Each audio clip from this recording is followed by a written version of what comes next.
Hello friends, welcome back to English Karkalam. This is Maheshwari. இன்னைக்கு நம்ம வீடியோல நம்ம ரொம்ப முக்கியமான ஒன்று பார்க்க போறோம். என்ன அப்படினா phrasal verbs. இன்னைக்கு நம்ம சில phrasal verbs பார்க்க போறோம்.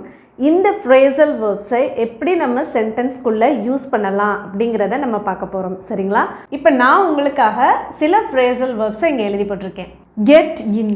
So get in அப்படினா என்னன்னா உள்ள வர்றதுன்னு சொல்லுவோம் இல்லையா, உள்ள போ அப்படின்னு நம்ம சொல்லுவோம் இல்லையா, அதுதான் கெட் இன் அப்படின்னு சொல்லுவோம். கெட் ஆஃப் அப்படின்னா இறங்கு அப்படின்னு அர்த்தம். சரிங்களா? ஒரு இடத்த விட்டு கீழே இறங்கு, அந்த இடத்த விட்டு அந்த சைடு போ அப்படின்னு நம்ம சொல்லுவோம் இல்லையா, அது கெட் ஆஃப் அப்படின்னு நம்ம சொல்லலாம். Next put on. Put on அப்படின்னா வேறு ஒன்றும் இல்லைங்க, வியர் பண்ணுறது. ட்ரெஸ்ஸை போடு, ஹெல்மெட் எடுத்து போடு, வாட்ச் போடு, இந்த மாதிரிலாம் சொல்லுவோம் இல்லையா. ஸோ இந்த மாதிரி இதுக்கு நம்ம புட் ஆன் அப்படிங்கிறத யூஸ் பண்ணலாம். சரிங்களா? நெக்ஸ்ட்டு வந்து லுக் ஃபார். லுக் ஃபார் அப்படின்னா என்னென்னா, ஏதாவது ஒரு பொருளை நம்ம மிஸ் பண்ணிவிட்டு தேடுவோம் இல்லையா, இப்போ உங்களுக்கு ஒரு டவுட் வரும் இல்லையா. அதாவது கெட் இன். கெட் அப்படின்னா பெறுதல், இன் அப்படின்னா உள்ள. ஸோ இந்த ஃப்ரேசல் வேர்ப்ஸை இப்படி நம்ம தனித்தனியாக பிரித்து பார்க்கவே கூடாது. சரிங்களா? இதை சேர்த்து தான் ஒரே மீனிங். ஓகேங்களா? ஸோ இதை இப்போ இந்த இடத்துல லுக் ஃபார், லுக் அப்படின்னா பார்க்குறது, ஃபார் அப்படின்னா காக, ஸோ அப்போ பார்ப்பதற்காக அந்த மாதிரி நம்ம சொல்லாமல் லுக் ஃபார் அப்படின்னாலே தேடுவது அப்படிங்கிற ஒரே மீனிங் தான் வரும். சரிங்களா? ஸோ இப்போ இந்த ஃப்ரேசல் வேர்ப்ஸை எப்படி நம்ம சென்டென்ஸில் யூஸ் பண்ணலாம் அப்படிங்கிறத பார்த்துடலாமா? அண்ட் வீடியோக்குள்ளே போகிறதுக்கு முன்னாடி நீங்கள் இன்னும் இங்கிலீஷ் கரிக்குலம் சேனலை சப்ஸ்கிரைப் பண்ணாமல் இருக்கீங்கன்னா சப்ஸ்கிரைப் பண்ணிவிட்டு பெல் ஐக்கானை கிளிக் பண்ணுங்கள். அண்ட் வாங்க வீடியோக்குள்ளே போகலாம். இப்போ நம்ம கெட் இன் இந்த ஃப்ரேசல் வேர்ப்ஸை எங்கெல்லாம் யூஸ் பண்ணலாம் அப்படிங்கிறத பார்க்கலாம். பொதுவாக கெட் இன் அப்படிங்கிறது எதுக்காக யூஸ் பண்ணுவோம்? உள்ளே போ அப்படின்னு சொல்கிறதுக்காக நம்ம யூஸ் பண்ணுவோம். சரிங்களா? ஸோ இப்போ ஃபர்ஸ்ட்டு சென்டென்ஸ் பாருங்கள். சீக்கிரமாக காரில் ஏறு. சீக்கிரமாக காரில் ஏறு அப்படின்னு நம்ம சொல்கிறோம். சரிங்களா? ஒரு சென்டென்ஸில் பொதுவாக நம்மளுக்கு எது ஃபர்ஸ்ட்டு வரும்? சப்ஜெக்ட், வேர்ப் அண்ட் ஆப்ஜெக்ட், இந்த மாதிரி தான் வரும் இல்லையா. ஸோ இப்போ இந்த இடத்துல சப்ஜெக்ட் எடுத்து வேர்பாக இருக்கக்கூடிய இந்த ஃப்ரேசல் வேர்ப்ஸை தான் நம்ம யூஸ் பண்ண போகிறோம். ஆனால் ஒரு விஷயத்தை செய் அப்படின்னு சொல்லி நம்ம சஜஷனாவோ ஆர்டராகவோ சொல்லும் பொழுது எப்படி நம்ம சொல்லுவோம்? வேர்பில் ஸ்டார்ட் பண்ணி சொல்லலாம். ஸோ அதனால் இப்போ நம்ம பார்க்க போகிற இந்த 3 சென்டென்சஸை நம்ம வேர்பை வச்சே நம்ம ஸ்டார்ட் பண்ண போகிறோம். சரிங்களா? இப்போ ஃபஸ்ட் இது பாருங்கள், சீக்கிரமாக காரில் ஏறு அப்படின்னு சொல்லி இருக்குது. இப்போ இந்த சென்டென்ஸில் வேர்பு என்னதுங்க? ஏறு. ஏறு அப்படிங்கிறது தான் வேர்ப். ஏறு அப்படிங்கிறதுக்கு என்ன சொல்லணும்? கெட் இன் அப்படின்னு நம்ம சொல்லலாம். சரிங்களா? ஸோ கெட் இன் அப்படின்னா ஏறு, உள்ளே போ, இந்த மாதிரிலாம் சொல்கிறதுக்கு நம்ம யூஸ் பண்ணலாம். ஸோ அதுக்கு ஃபஸ்ட்டு என்ன சொல்லலாம்? Get in. இப்போ ஏறுன்னு சொல்லிட்டோம். இதுக்கு அடுத்து என்ன செய்யணும்? எதில் ஏற சொல்லியிருக்கோமோ அதை எழுதணும். அப்போ கெட் இன் த கார். சீக்கிரமாக காரில் ஏறு அப்படின்னு சொல்லியிருக்கோம். அப்போ get in the car quickly.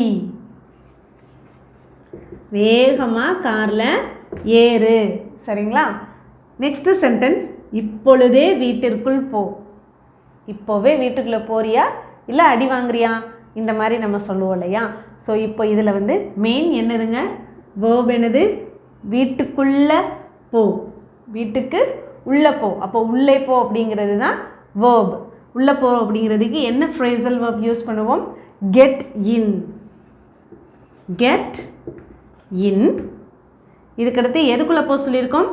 வீட்டுக்குள்ளே போக சொல்லியிருக்கோம். Get in the house. Get in the house. இப்போ இந்த இடத்துல இப்பொழுதே அப்படின்னு சொல்கிறதுக்கு நம்ம என்ன யூஸ் பண்ணலாம்?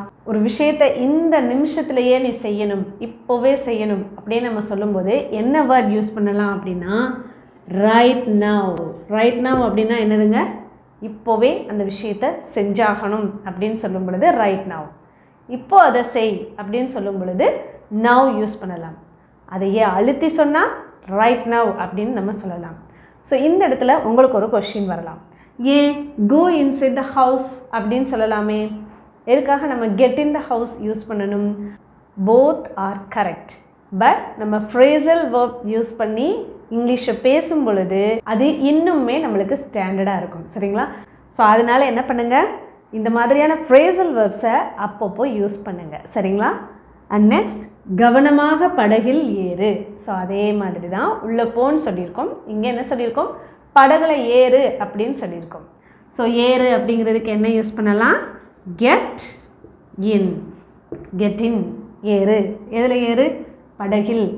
Get in the boat. Get in the boat. அதுவும் கவனமாக ஏற சொல்லியிருக்கோம் இல்லையா? அப்போ எப்படி சொல்லலாம்? கேர்ஃபுல்லி. கவனமாக படகில் ஏறு. மழை பெய்ய தொடங்கும் முன் உள்ளே செல்லுங்கள். மழை பெய்யறதுக்குள்ளே வீட்டுக்குள்ளே போங்க அப்படின்னு நம்ம சொல்லுவோம் இல்லையா? ஸோ சேம் அதே தான். இதில் வந்து வேர்ப் என்னதுங்க? உள்ளே செல்லுங்கள் அப்படிங்கிறது தான். ஸோ அதுக்கு என்ன யூஸ் பண்ணலாம்? Get in. உள்ளே செல்லுங்கள் அப்படிங்கிறதுக்கு கெட் இன் யூஸ் பண்ணிட்டோம். இப்போ எதுக்காக போக சொல்லியிருக்கோம்? மழை பெய்யறதுக்கு முன்னாடி உள்ளே போங்கன்னு சொல்லியிருக்கோம். அப்போ முன்னாடி அப்படிங்கிறதுக்கு பிஃபோர். பிஃபோர். நெக்ஸ்ட் மழை பெய்ய தொடங்கும். மழை பெய்யுறது அப்படிங்கிறதுக்கு நம்ம பொதுவாக என்ன யூஸ் பண்ணலாம் அப்படின்னா it rains. Simple present tense பொறுத்த வரைக்கும் இட் ரெயின்ஸ் அப்படின்னு சொல்லலாம். ப்ரெசன்ட் கண்டினியூஸில் இட் இஸ் ரெய்னிங் அப்படின்னு நம்ம சொல்லலாம். சரிங்களா? அப்போது இப்போ இந்த இடத்துல மழை பெய்ய தொடங்குவது அப்படிங்கிறது எப்படி சொல்லலாம் அப்படின்னா it starts raining. It's all. It starts raining அப்படின்னா மழை பெய்ய தொடங்குவது அப்படின்றது தான் அர்த்தம். சரிங்களா? மழை பெய்ய தொடங்கும் முன் உள்ளே செல்லுங்கள் அப்படிங்கிறது தான் இதுக்கான மீனிங். சரிங்களா? ஸோ நெக்ஸ்ட்டு வரிசையில் நின்று உங்கள் முறைக்காக காத்திருங்கள். லைனில் நின்று உங்களோட முறைக்காக நீங்கள் காத்துருங்க அப்படின்னு நம்ம சொல்கிறோம். இப்போ லைனில் என்ன செய்ய சொல்லியிருக்கோம்? நிற்க சொல்லியிருக்கோம். ஸோ அப்போ அதுக்கு எப்படி சொல்லலாம் அப்படின்னா கெட் இன் த வரிசைனா line. Get in the line அப்படின்னா என்னதுங்க? வரிசையில் நின்றுங்க, வரிசையில் போய் நின்றுங்க அப்படின்னு நம்ம சொல்லுவோம் இல்லையா? அதுக்கு தான் இந்த சென்டென்ஸை நம்ம யூஸ் பண்ணணும். அண்ட் நெக்ஸ்ட் உங்கள் முறைக்காக காத்திருங்கள்.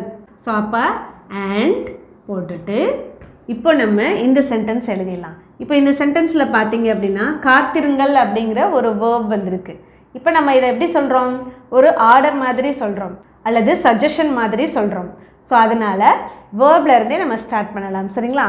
அப்போ காத்திருங்கள் அப்படிங்கிறதுக்கு வெயிட். எதுக்காக? முறைக்காக, உங்களுடைய முறைக்காக. காக அப்படிங்கிறதுக்கு ஃபார், உங்களுடைய, யுவர். முறை அப்படின்னா எப்படி சொல்லுவோம்? டர்ன். That's all. உங்களுடைய முறைக்காக காத்திருங்கள். Next one we are going to see get off. get off அப்படின்னா இறங்குதல் அப்படின்னு சொல்லுவோம் இல்லையா? இறங்குறதுன்னு சொல்லுவோம் இல்லையா? அதே தான். சரிங்களா? இப்போ இதை எப்படி வந்து சென்டென்ஸில் யூஸ் பண்ணலாம் அப்படிங்கிறத பார்க்கலாம்.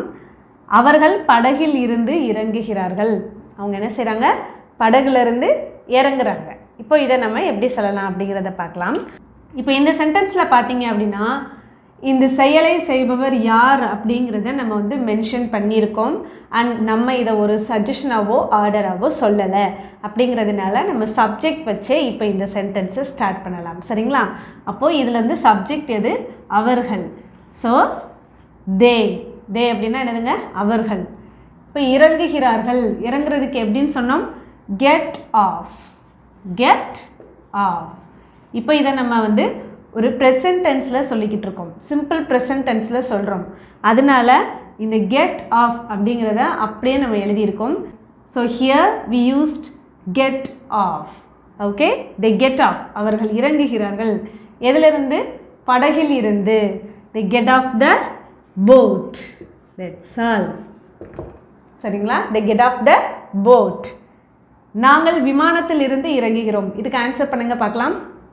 நாங்கள் விமானத்தில் இருந்து இறங்குகிறோம். அப்போது வி இறங்குகிறோம் அப்படிங்கிறதுக்கு கெட் ஆஃப். அப்போது வி கெட் ஆஃப் அப்படின்னா நாங்கள் இறங்குகிறோம். எதிலிருந்து? விமானத்திலிருந்து. அப்போது plane. We get off the plane. Next தயவு செய்து என் காரை விட்டு இறங்குங்கள். இப்போ இதில் என்ன செஞ்சுருக்கோம்?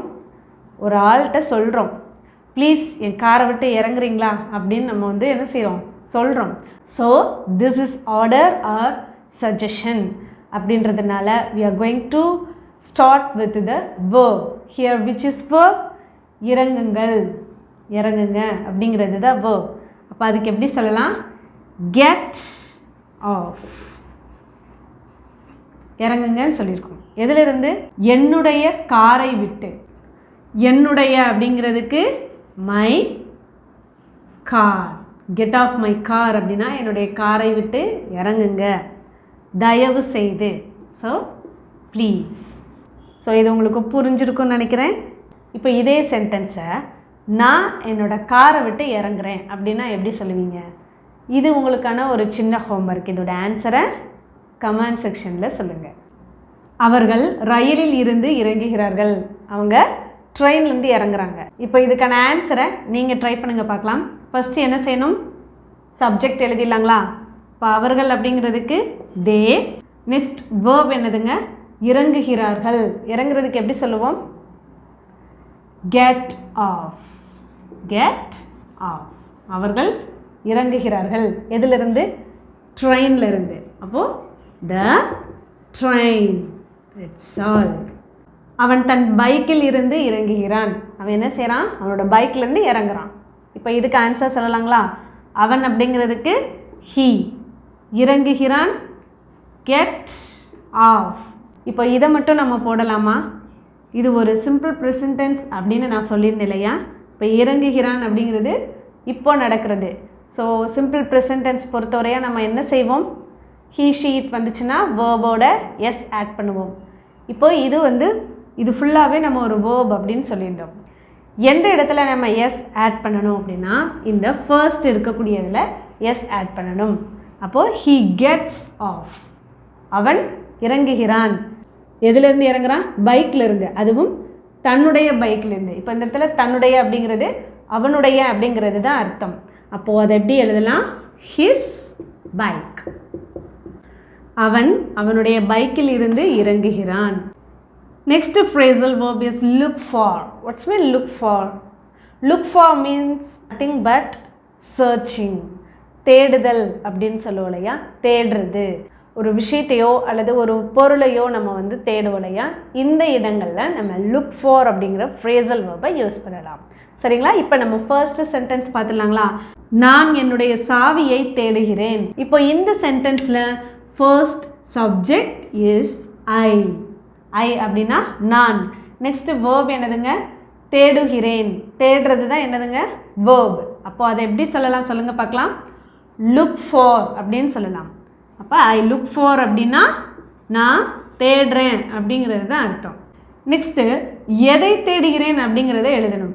என்னுடைய சாவியை தேடுகிறேன். அதை எப்படி சொல்லலாம்? I look for my keys. That's all. நான் என்னுடைய சாவியை தேடுகிறேன். Okay, this is simple present tense. So we write in simple present tense. ஓகேங்களா? நெக்ஸ்ட்டு அவள் பேருந்து நிறுத்தத்தை தேடுகிறாள். அவள் என்ன செய்கிறான்? பஸ் ஸ்டாப்பை தேடுறா. அப்போ இதுவும் ஒரு simple present tense. So we are going to write in simple present tense form. Okay, அவள் அப்படிங்கிறதுக்கு ஷீ. நெக்ஸ்ட்டு தேடுகிறாள் அப்படிங்கிறது என்னதுங்க? Yes, verb. இப்போ தேடுறதுக்கு எப்படி சொல்லுவோம்? லுக் ஃபார் அப்படின்னு சொல்லுவோம். இது ஒரு சிம்பிள் ப்ரெசன்ட் டென்ஸ் அப்படிங்கிறதுனால அப்போ நம்ம என்ன செய்யணும்?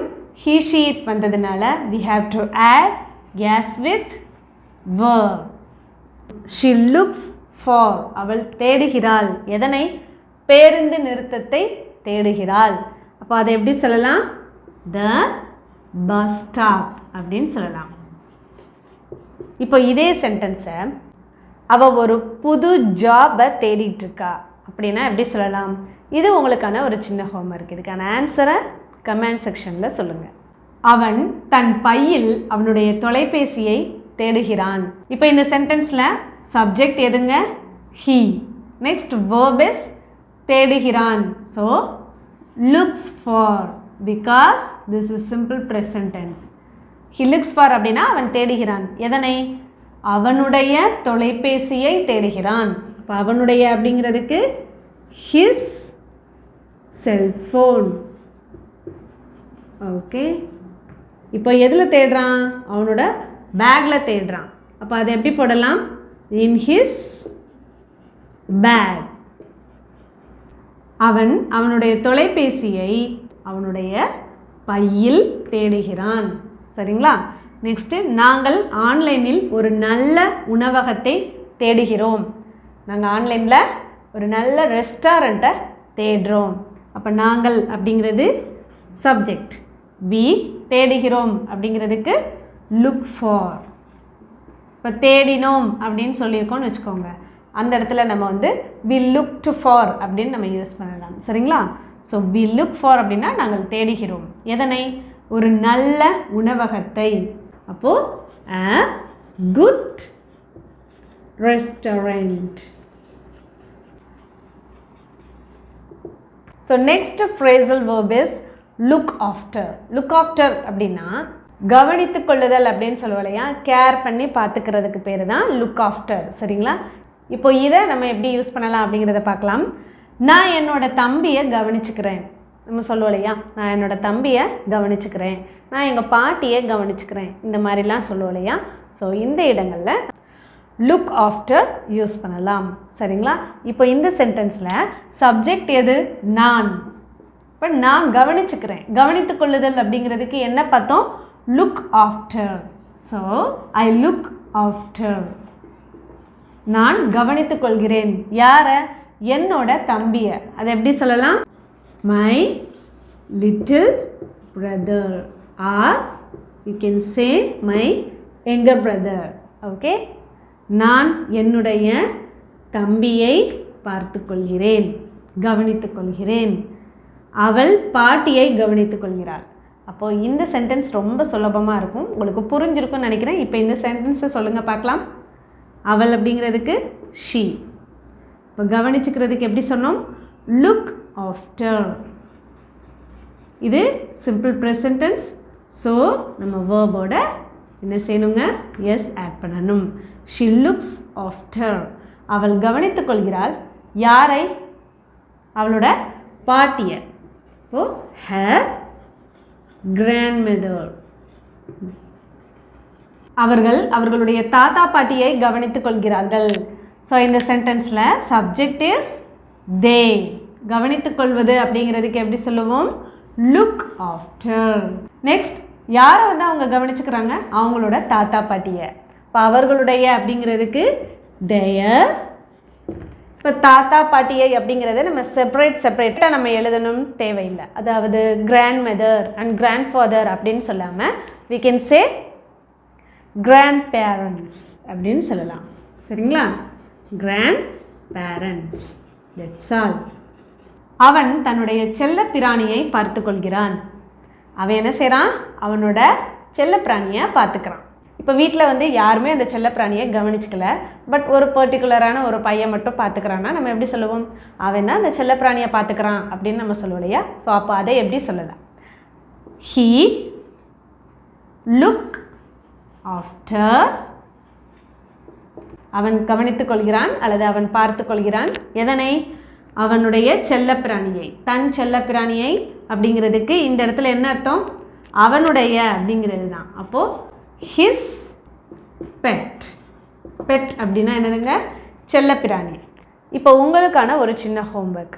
அவளை அவளோட மாமா தான் கவனிச்சுக்கிறாரு அப்படின்னா எப்படி சொல்லலாம்? இதுக்கான ஆன்சரை கமெண்ட் செக்ஷனில் சொல்லுங்கள். Next phrasal verbs we are going to see put on. put on அப்படிங்கிறத எங்கே யூஸ் பண்ணலாம் அப்படின்னா, வியர் பண்ணுறது அப்படின்னு சொல்லுவோம் இல்லையா, போட்டுக்கிறது அல்லது உடுத்திக்கிறது, இந்த மாதிரிலாம் சொல்கிற இடங்களில் நம்ம வந்து புட் ஆன் அப்படிங்கிற ஃப்ரேசல் வேர்பை நம்ம யூஸ் பண்ணலாம். சரிங்களா? இப்போ ஃபர்ஸ்ட்டு சென்டென்ஸ் பாருங்கள். அவர் படிப்பதற்காக கண்ணாடியை அணிகிறார். இப்போ அவர் ஏதோ ஒன்று ரீட் பண்ண போகிறாரு. ஸோ அவர் என்ன செய்கிறார்? இப்போ அவரோட கண்ணாடி எடுத்து போடுறாரு. ஸோ இங்கே நம்ம என்ன யூஸ் பண்ணலாம்? புட் ஆன் அப்படிங்கிறத யூஸ் பண்ணலாம். ஸோ இப்போ இந்த சென்டென்ஸ் என்ன டென்ஸில் இருக்குது? கண்ணாடியை அணிகிறார்ன்னு இருக்குது. So this is simple present tense. So first subject he. Next verb என்னதுங்க? அணிகிறார். அப்போ அதை எப்படி சொல்லலாம்? Put on. This is simple present tense. So we have to add s. ஏன் அப்படின்னா ஹீ ஷீட் வந்ததுனால. அவர் அணிகிறார் எதனை? கண்ணாடியை. ஸோ அப்போ அதை எப்படி சொல்லலாம்? கிளாஸஸ். அவர் கண்ணாடியை அணிகிறார் எதற்காக? படிப்பதற்காக. So to read. To read. அவள் கடிகாரம் அணிகிறாள். அவள் அப்படிங்கிறதுக்கு ஷீ. அணிகிறாள் puts on. இப்போ தான் நடக்கலையா? So simple present tense. She puts on. அவள் அணிகிறாள் எதனை? கடிகாரத்தை. The watch. இப்போ கை கடிகாரம் அப்படின்னு சொல்லி மென்ஷன் பண்ணியிருந்தா என்ன சொல்லுவோம் நம்ம இங்கே? ரெஸ்ட் வாட்ச் அப்படின்னு சொல்லலாம். நான் மலைக்கோட்டை அணிகிறேன். நான் என்ன செய்கிறேன்? ரெயின் கோட்டை போடுறேன். ஸோ ஃபர்ஸ்ட் என்னது? Subject I. அணிகிறேன் புட் ஆன். Put on. எதனை அணிகிறேன்? மலைக்கோட்டை. அப்போது த ரெயின் கோட். இப்போ இந்த புட் ஆன் யூஸ் பண்ணி உங்களுக்கு ஒரு சின்ன ஹோம்ஒர்க் கொடுக்கலாங்களா?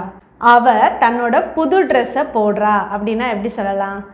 இதுக்கான ஆன்சரை கமெண்ட் செக்ஷனில் சொல்லுங்கள். ஹோப் இந்த வீடியோ கண்டிப்பாக உங்களுக்கு யூஸ்ஃபுல்லாக இருந்திருக்குன்னு நினைக்கிறேன். இன்றைக்கி நம்ம வீடியோவில் பார்த்த இந்த ஃப்ரேசல் வேர்ப்ஸ் யூஸ் பண்ணி உங்களுடைய ஓன் சென்டென்சஸை மேக் பண்ணுங்கள். வீடியோ பிடிச்சிருந்தால் மறக்காமல் ஒரு லைக் பண்ணி உங்களுடைய ஃப்ரெண்ட்ஸ் அண்ட் ஃபேமிலிஸ்க்கும் ஷேர் பண்ணுங்கள். தேங்க்யூ.